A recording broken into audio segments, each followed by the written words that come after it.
talking about Nietzsche's view of knowledge and truth, and seeing how he takes the pluralism between different viewpoints to be simply an extension of various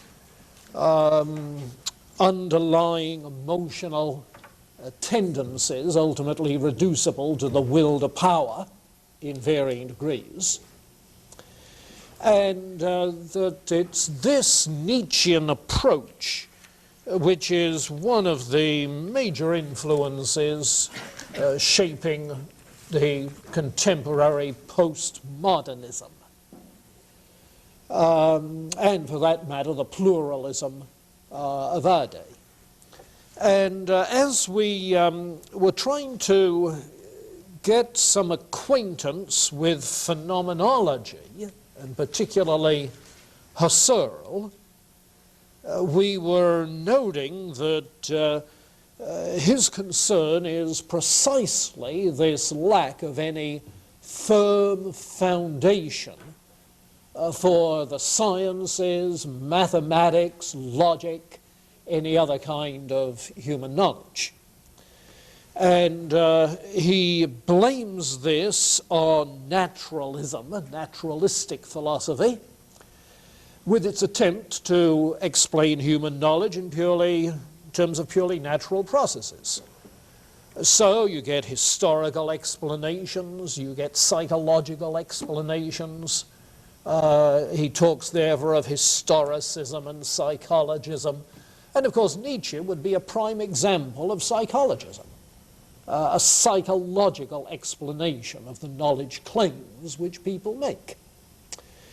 One of the other tendencies of his day, which he is criticizing, is the work of a neo-Kantian philosopher whom we mentioned back then, I think, Wilhelm Dilthey, who was interested in philosophical worldviews and classified worldviews into three sorts, each of which he attributed to some aspect of human psychology.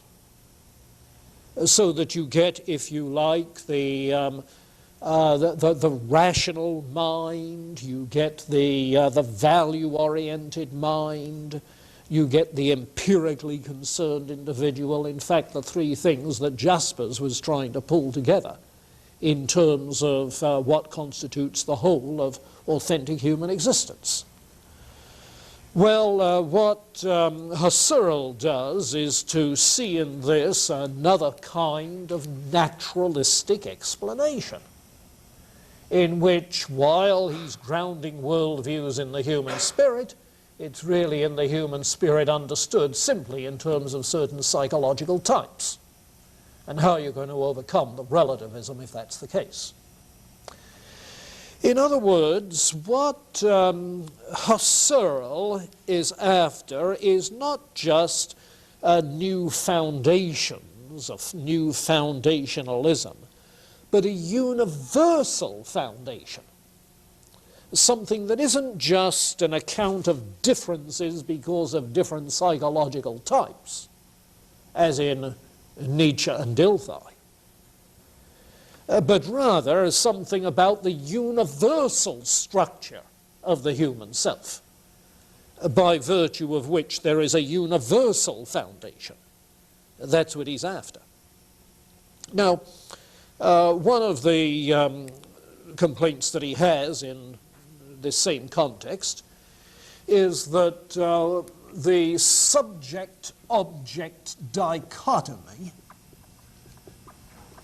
which has dominated thought since Descartes, asking for an isolation of the object from all subjective influences in our thinking, that subject-object dichotomy is really very artificial. After all, if you're saying, I know something, You're hardly getting at what knowledge is if you just represent the object. The I know is an act of the subject. And it is the loss of that human subjecthood, the loss of an adequate understanding of the human spirit, which is what ails the naturalistic philosophy, and what therefore underlies the failure of naturalism. So what Husserl wants then is, if you like, and this is what he calls it, a science of the human spirit, or a science of the human consciousness, a science of the I. Now, that, of course, is the sort of thing that Descartes attempted. At least that's where Descartes started. But while Husserl goes back to Descartes, back, that is, to the beginning of universal doubt out of which the cogito emerges, I think, for Husserl's purposes, Descartes was not nearly radical enough in his suspended judgment. He suspended judgment on everything that could possibly be doubted, but immediately jumped from the I think to the assertion that he's a thinking thing. And with that very brief nod of recognition, he leaves the human subject altogether, and has really not examined what is universal about human consciousness, the I, in the I know. On the other hand, Immanuel Kant, in asking what is it which orders and unifies our experience, our knowledge, the whole range of human consciousness, comes up with the transcendental self and talks of a synthetic unity of apperception, you recall. Now that Husserl seems to find more the direction he wants to go. What Kant called the transcendental ego, the transcendental self, the transcendental self. Kant, in the rational psychology section of the Critique of Pure Reason, discusses, you remember, you read it, you outlined it, discusses some of Descartes' attempt to get at the I, the self, and decided that those metaphysical speculations simply did not have adequate grounds. Husserl is not discouraged by Descartes' failure. What Husserl attempts to do then is to go back to the Descartes foundations and see if he cannot, from that starting point, elicit something of the universal structure of the transcendental ego. So, that brings us down to the need for a more radical starting point.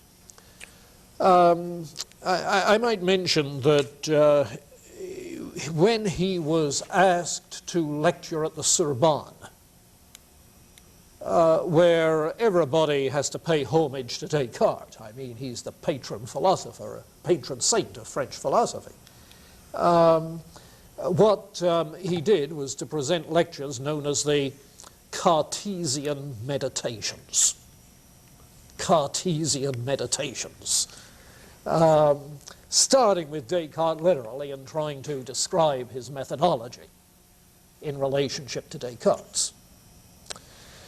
Well, what he does do then is to talk about two aspects of the phenomenological method that he wants.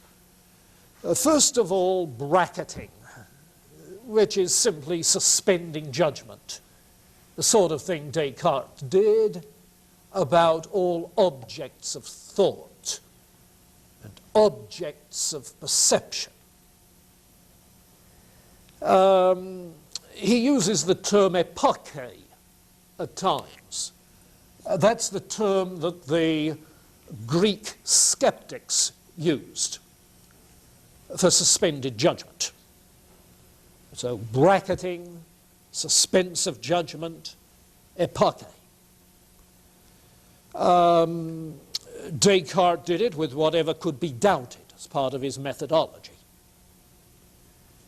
Husserl isn't doubting the existence of objects when he brackets them. He never questions their existence. His concern is why we do not have a more well-grounded knowledge of their very essence. That's his concern. The foundations of knowledge. So in bracketing objects of knowledge, he's bracketing variables between particular bits of knowledge, particular kinds of knowledge.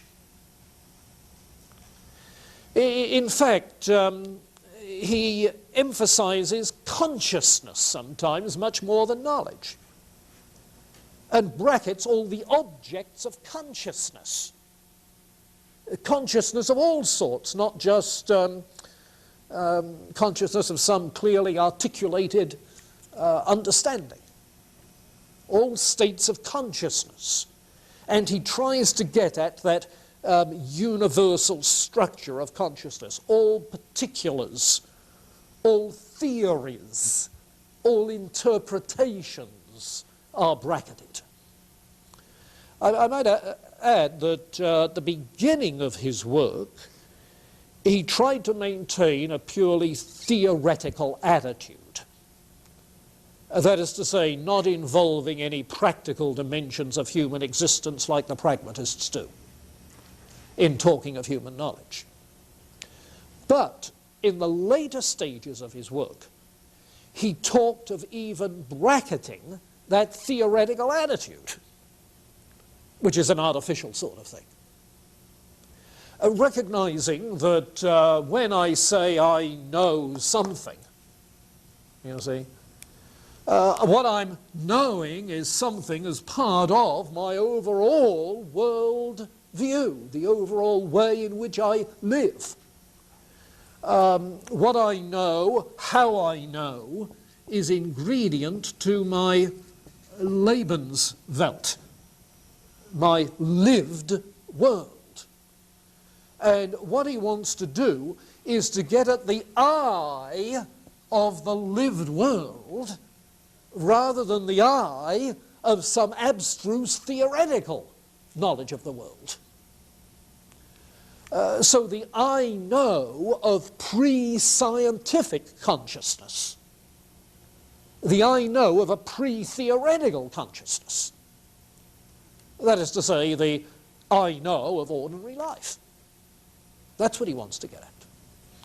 Now, that latter move of his led to the attempt of students of his to do a phenomenological description, not just of the I know, but of the entire activity of the I in the life world.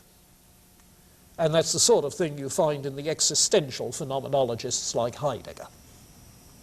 So you can see that they grew out of Husserl at precisely that point of bracketing the theoretical scientific attitude and trying to get at the I who is there within the world in a pre-theoretical, non-theoretical basis. Put that another way.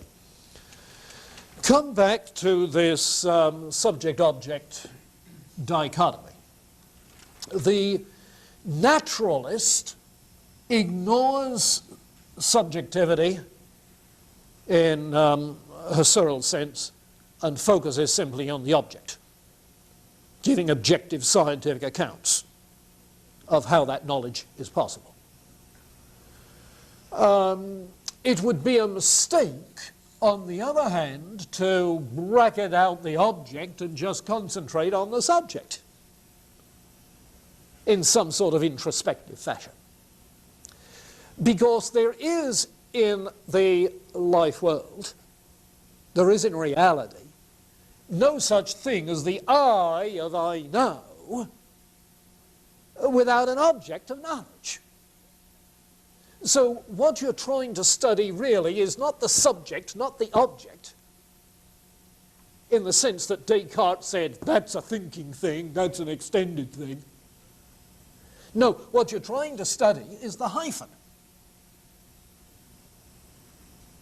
Yeah, what is the relationship between these two by virtue of which we have knowledge? Because the I know something, know is the hyphen, you see. So what is that universal structure of consciousness of which knowledge is a phenomenon? You see, that's the question. Well, that same sort of thing becomes evident in the existentialists when Heidegger says that our existence, Dasein, literally being there, you see, it's not a private, isolated being, my being. It's a being there in the world, you see. And the same is true in Sartre's well-known statement that we're cast into a world not of our own making. There's a being in the world. That's the very nature of human existence. That inness, being in the world. So the mistake then of Descartes was not only that he was not radical enough in his doubt, in his bracketing, didn't go back far enough, but it was also that he conceived of the I as a separated I. That is to say, I'm an I whether or not there's a world, you see. And he didn't know there was a real world until meditation 6. For all that time, he may be working just an I. Well, meditation 3, it's I and God, you see. But he really has no basis for arguing other finite selves until meditation 6. You've got a body. And hence some analogous reading in terms of my mind-body relationship and yours. But it's a very artificial kind of rule. And what Husserl is after is an understanding of the I as it is concretely. The theoretical attitude of Descartes has to be bracketed. You cannot abstract the I from its concrete relationships. Well then, what are we going to say about the hyphen? A little thing like a hyphen. And the main thing that Husserl emphasizes, and this is often regarded as his great discovery, the one thing is the intentionality of consciousness. The intentionality of consciousness. Now, keep in mind the term intentionality as it was used in the late medievals. It has to do with the conscious external reference which the mind has in knowing something. Perception, knowledge, other states of consciousness are teleological acts. Acts oriented towards an object. Now, Descartes gives us the image of consciousness as simply entertaining ideas within the mind. And that representational view leaves wide open whether there are any objects the ideas are about. You see. Whereas what Husserl is saying is one of the universal features, part of the very essence of human consciousness, is that it's always consciousness of. Consciousness of, an idea of, knowing that. There's always reference to it. It's directional. That's true even in memory. You're referring back. Anticipation. Referring on to the future. Thinking of some absent member of the class. Reference to him. There's always that. Sometimes it's a reflexive act.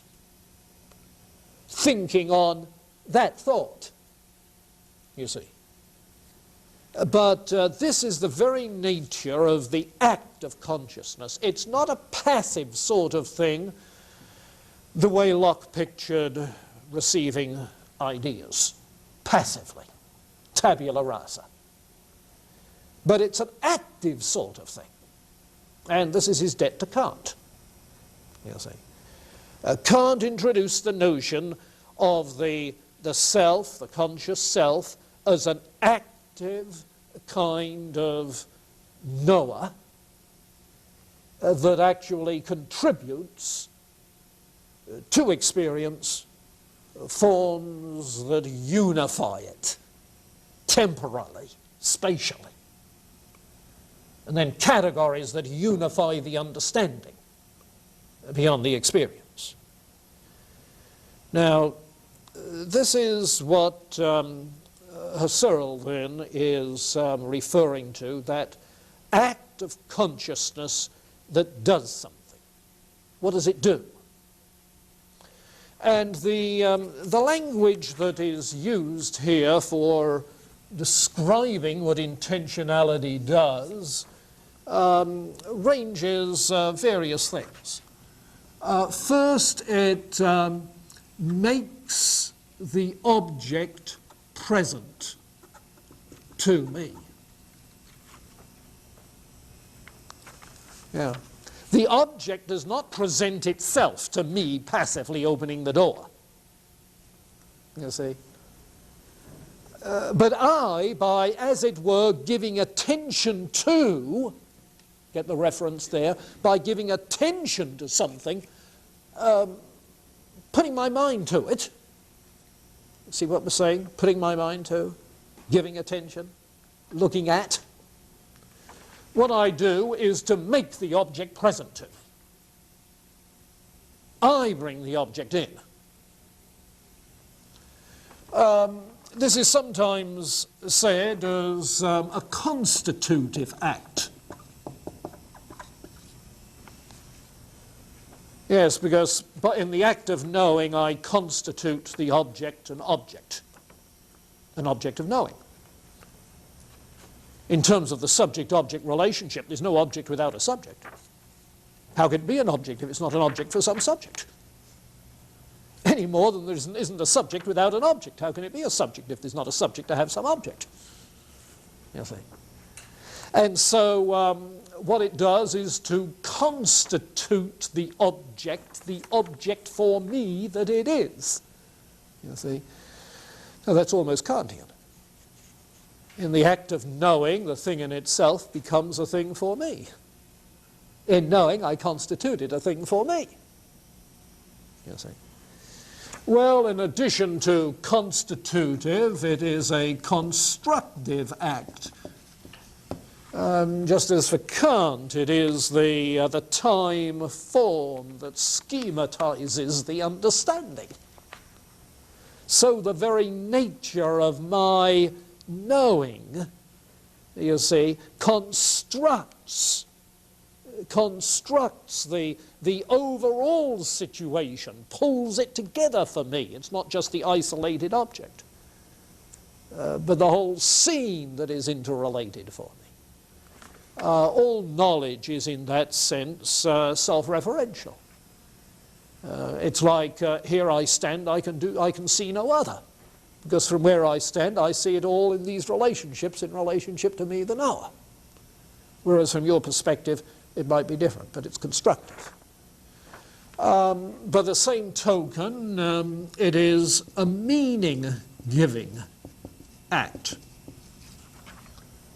It's a meaning-giving act. It's not so much Husserl who uses this phrase, I think, but some of the later writers.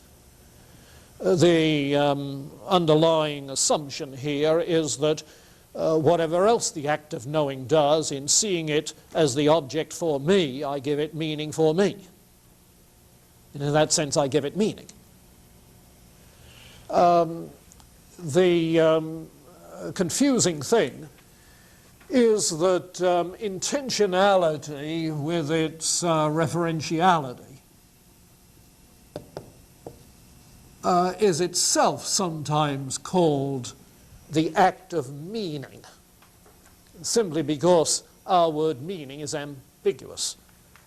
Because if I mean something, what do I mean when I say, it's you I mean, but it's you I'm referring to, it's you I intend in what I'm saying.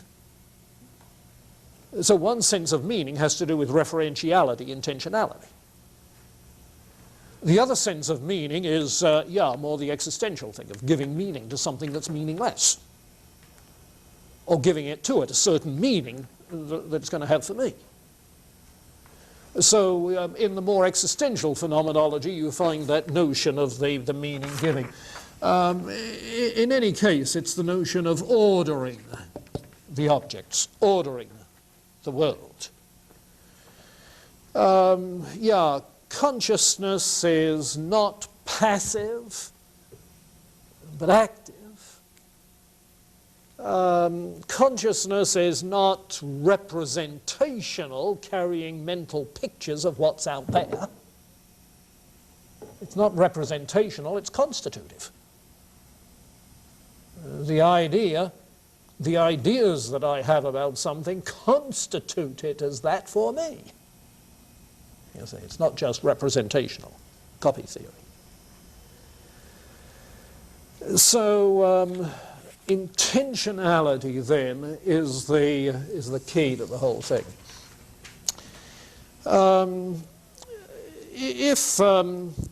If you read much about Husserl, you soon discover that he spent most of his energies trying to develop the method and left other people to use it.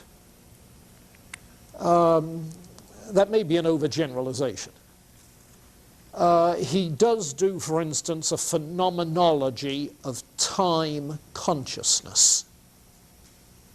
Time consciousness. And time is no ordinary object of thought. Anything post-Kantian. Because if time is the unifying form of all consciousness, it's the form, you remember, of the internal sense. But even our ideas of the external sense are known to us in the internal sense, and so they are time organized as well. So the whole world for me is time organized. Well, what he's trying to do there is to do a phenomenology of that time consciousness, which is really getting at the heart of the Kantian sort of thing. His earlier works, things like the foundations of mathematics and logical investigations, are attempts to do the kind of phenomenology which would establish the foundations in the universal structure of the self of mathematics. That is to say, of logic. You see, the foundations of logic. In fact, this little book of Husserl, Phenomenology and the Crisis of Philosophy, actually contains two essays of his. One is entitled Philosophy as Rigorous Science. His point being that none of the other sciences is rigorous because none of them has underlying foundation that validates scientific method. Not even logic does. Mathematics doesn't. So he's calling out for a philosophy which will establish those foundations. The second is called, let's see, the full title, Philosophy as Rigorous Science. Let's see. Oh, I wrote it down. Let's see.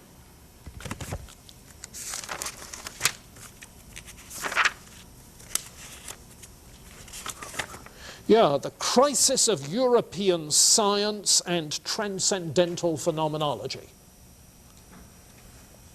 Now you can see what he's after there. The crisis, no adequate foundations. The whole thing's in danger of getting relativized. And transcendental phenomenology, yes, a phenomenology of the transcendental self which will arrest that process and establish adequate foundations. So that's the overarching concern of Husserl. And it inspired a whole following of people.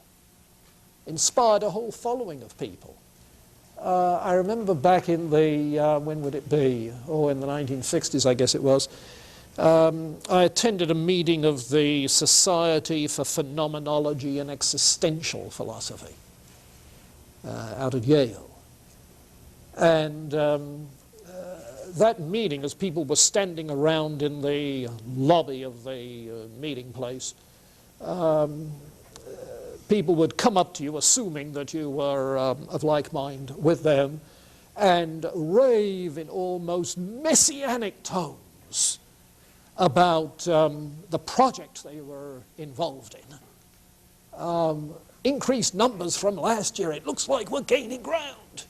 That sort of thing. A real messianic kind of spirit to it that was sort of fascinating to catch that enthusiasm, which it's almost a religious enthusiasm. It was interesting to see. Well, Hegel. Pause for comment. Hegel. Husserl. Pause for comment. Question. Okay, you'll find that Stumpf is pretty clear on this. He's also good on Heidegger, so be sure to use that. Now, let me take then the next step from Husserl to Heidegger himself.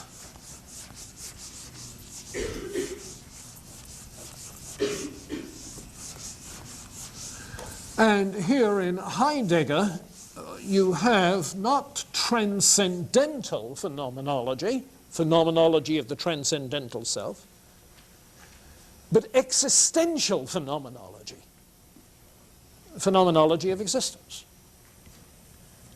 Heidegger's no longer concerned to establish a new kind of foundationalism. That's not his project. The problem with Husserl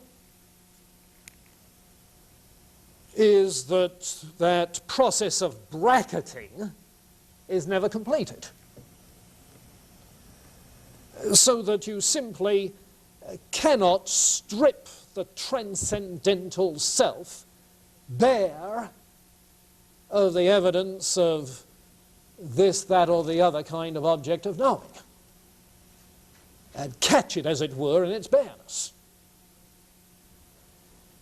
It's as if Heidegger is saying to Husserl what Hume said to Descartes or Locke, who had talked about having a notion of a substantive soul, even over and above all of the particular ideas of sensation and reflection and everything else of which we're immediately aware. To which Hume replied, I never catch myself without some idea. You see.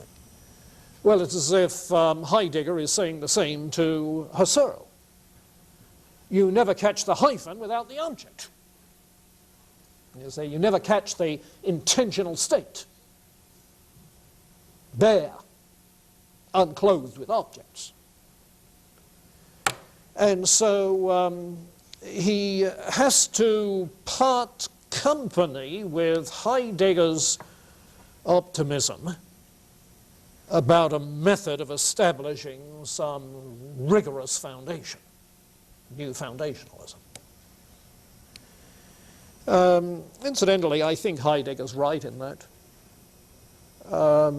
It seems to me that any attempt you might make to bracket presuppositions, bracket reference to some particular object, is going to be very difficult. It's a kind of abstraction, thinking of the hyphen relationship in abstraction.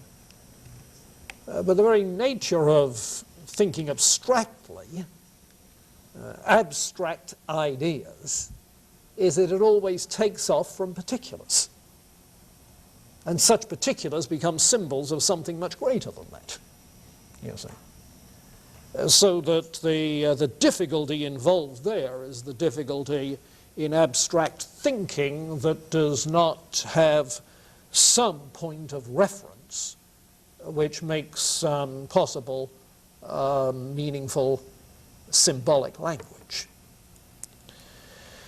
Well, instead then of what Husserl is doing, what Heidegger proposes to do is to use this phenomenological method of describing structures of things, to use this on conscious existence, on human existence, do a phenomenology of human existence.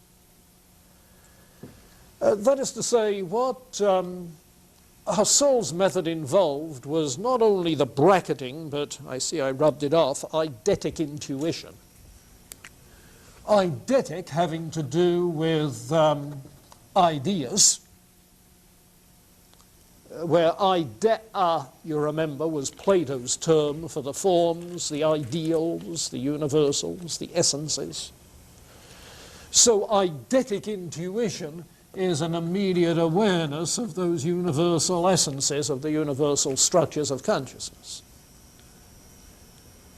And what Husserl was wanting to do was to describe what one finds, what one observes in that eidetic intuition, like intentionality.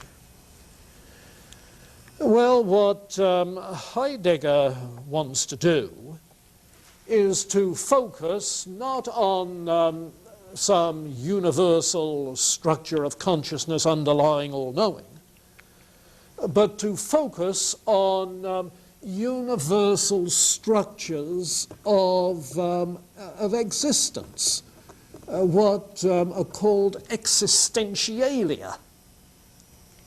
Existentialia. Now, what he's trying to do is to distinguish categories of objects,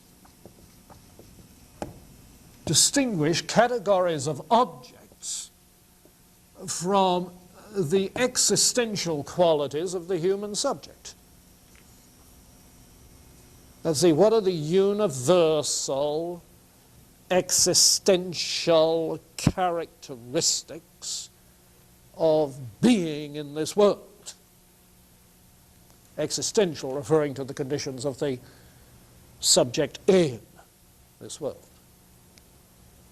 So that the hyphen becomes not a knowing relationship, but a being in relationship, with all the existential qualities that entails. Now, at the same time as he's dissatisfied with Husserl, he also has problems with other existentialists. People like Nietzsche, even Jaspers. He refers to all sorts of them. Because what they are doing, he calls simply the elucidation of existence. Yeah, they're trying to elucidate the way in which we feel, the way in which we experience our existence, the elucidation of our existence. Oh, they may be trying to elicit some authentic existence, the elucidation and eliciting of existence. In other words, what they're doing is abandoning any traditional philosophical activity. The traditional philosophy, all the way back to the Greeks, was concerned with being, capital B. Not just elucidating our existence in the world. So that the Greeks were interested in the arche, the basic stuff. If you like, in the ground of all being.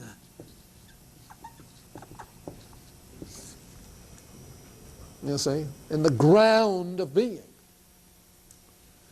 So what Heidegger wants to do is to look at our, oh, incidentally, this ground of all being is known as Sein, being itself, as distinct from being for me, being itself.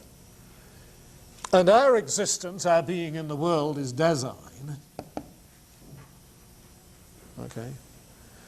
So what Heidegger wants is to do a phenomenological description of Dasein, our being in the world, to see if the ground of being, being itself, the ground of being appears, you see, is present to us in our Dasein, in our being in the world.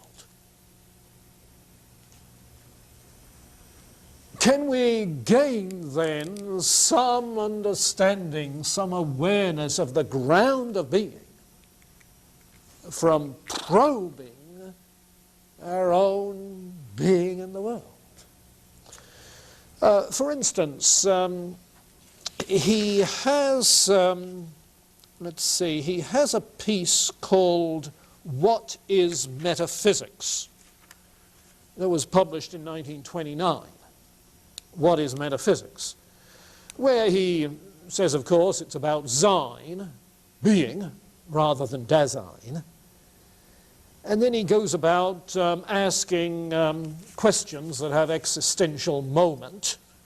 Why is there something rather than nothing? Good question. Why is there something rather than nothing? And he tries to capture the existential moment of that question. As if you are hanging over the edge of a cliff, a bottomless precipice, and on the edge of nothingness are asking, why is it something rather than nothing? In other words, how can I be on this verge of nothingness? Can I ever survive? You see. So looking through the existential, what? Dread, terror, anguish, to ask what it uncovers. And similarly in some of the other of his writings, similar sorts of things. But his major work, published in 1927, is called Being and Time. Notice how significant the title is. You see, being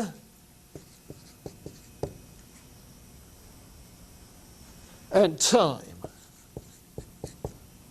So the title is Sein und Zeit. Now being, sure, he wants to get at the nature of being. Time, yeah, the temporality of our existence, of our conscious existence in this world, that's what's likely to uncover the existential qualities and stir them up. You see. And in any case, in the Kantian tradition, it's time which structures our conscious existence of anything. So what then is revealed in this? Now, when I say in our being, what is revealed in that, he's not saying what can we infer from it, Descartes style. You see, it's not that he's trying to take mental representations and do a causal inference. No, but do we have a direct awareness of the ground of being in the consciousness of our own existence? You see? When you hit rock bottom, is there something there? That's what he's asking. Well, his big project in Being and Time then was a phenomenology of design. His intention was to describe these existentialia, the universal structures of consciousness, that being in this world. Universal aspects of it, revealing structures. He only completed half of the project. Part one, which has to do with temporality and our being, Dasein. Part two, which was to have to do with temporality and being itself, Sein, he never got done. Why not? Well, it's usually said because he became convinced that this wasn't the method to use. And so it was only half done. The question seems to have been something like this. Even granted that something like being itself is disclosed in our conscious being, how are we going to interpret that? How are we going to understand it? Time may be the structure of our being in the world, but is it the structure of being itself? However would we know? You see? And so he feels that we need to get a more direct kind of approach towards being itself. And that's where he turned to more existential ways, like the why is there something than nothing question,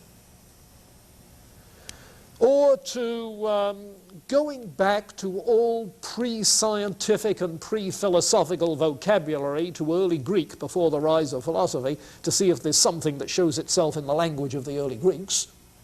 And he does all sorts of interesting etymologies. Trying to get at that. For instance, he asks himself in a little essay called On the Essence of Truth, what is truth?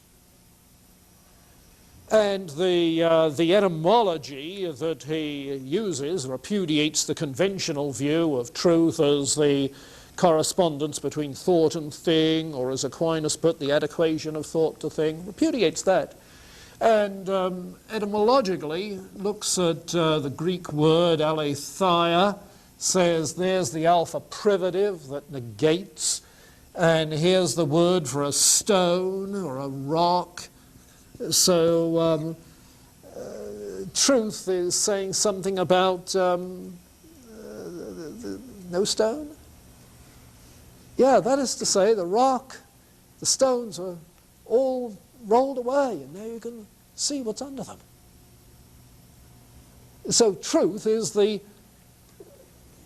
nature of something that shows itself. You see? That is to say, what appears, the being that appears to you in your own existential moment. That is true. And interestingly, how that coincides with our phrase, a moment of truth. A moment of truth. You see, in which you were forced to reveal the sort of person you were You revealed it to yourself in that moment of truth. Well, let me come back to being and time, however, and a few comments about some of the things he does there, which I think are particularly important. One of the things that immediately becomes evident is that in trying to describe Dasein, one's being in the world, one's conscious existence, inevitably he uses the word I. Yeah, as any of us would, who's first person. Or perhaps the word you. You see. But he's using the word I not in the sense of a unique individual, but the I is conceived as universal.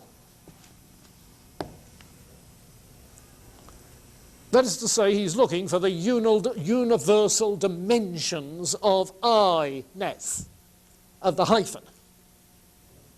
The universality there, not the idiosyncrasy, but the universality. The I is universal. Now, you say that's odd. Not if you've read Hegel. Because in Hegel, what you find is that the I, the individual, is a synthesis of the universal and the particular. Remember, in his logic, you move from universal to particular to individual. So the individual is the concretized universal, what Hegel called the concrete universal. Universal possibilities, universal characteristics concretized in the individual. So the I is universal. Now, it seems to me that's a very important notion.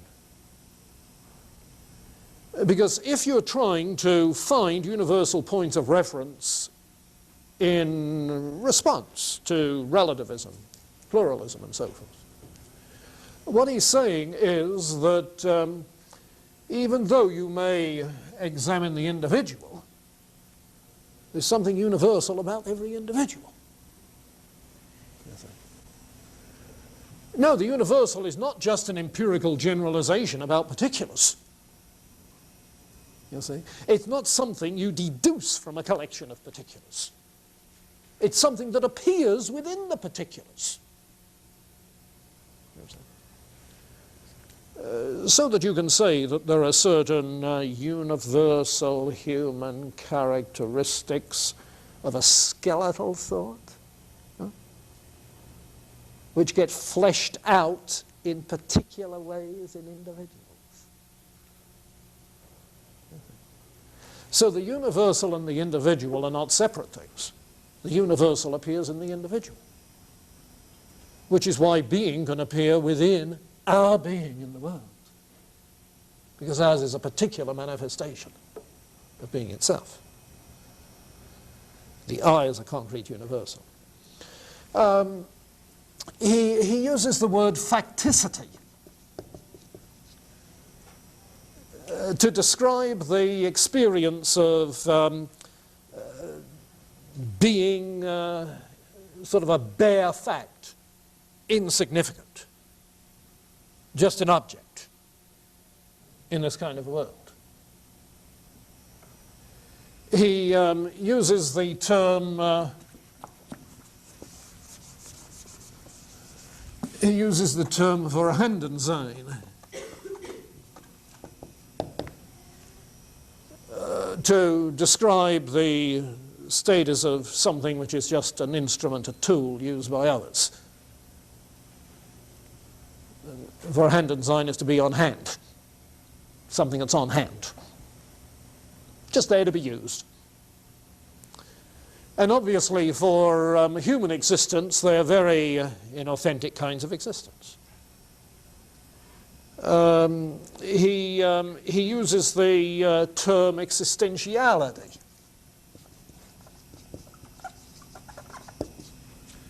to refer to the possibilities inherent in human existence. Possibilities inherent in human existence. The freedom to be.